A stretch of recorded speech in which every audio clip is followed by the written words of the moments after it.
Doctor Mohammad Shahidullah, উনি 18টি ভাষায় পণ্ডিত ছিলেন।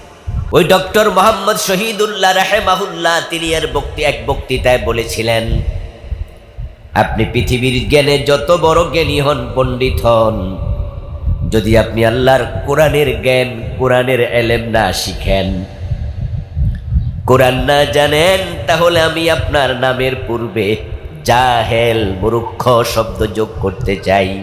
আপনি অন্য জ্ঞানে পণ্ডিত, কোরআন জানেন না, আপনি হলেন মূর্খ পণ্ডিত, আপনি জাহেল পণ্ডিত।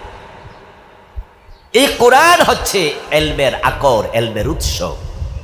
এই কোরআন হচ্ছে মুক্তির একমাত্র কিতাব।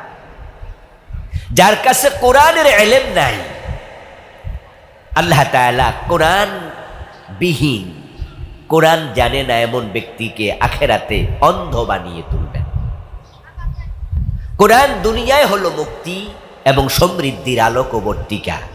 কোরআনকে জন্য নূর বলা হয়। যে ব্যক্তি কোরআন পড়বে, কোরআন বুঝবে, কোরআন মানবে, আল্লাহ তাআলা তার কলবের মাঝে হেদায়াতের নূর দেবেন। আর যারা কোরআন পড়বে না, কোরআন বুঝবে না, কোরআন মানবে না, তার অন্তরটাকে আল্লাহ তাআলা গোমরা বানিয়ে দেবেন।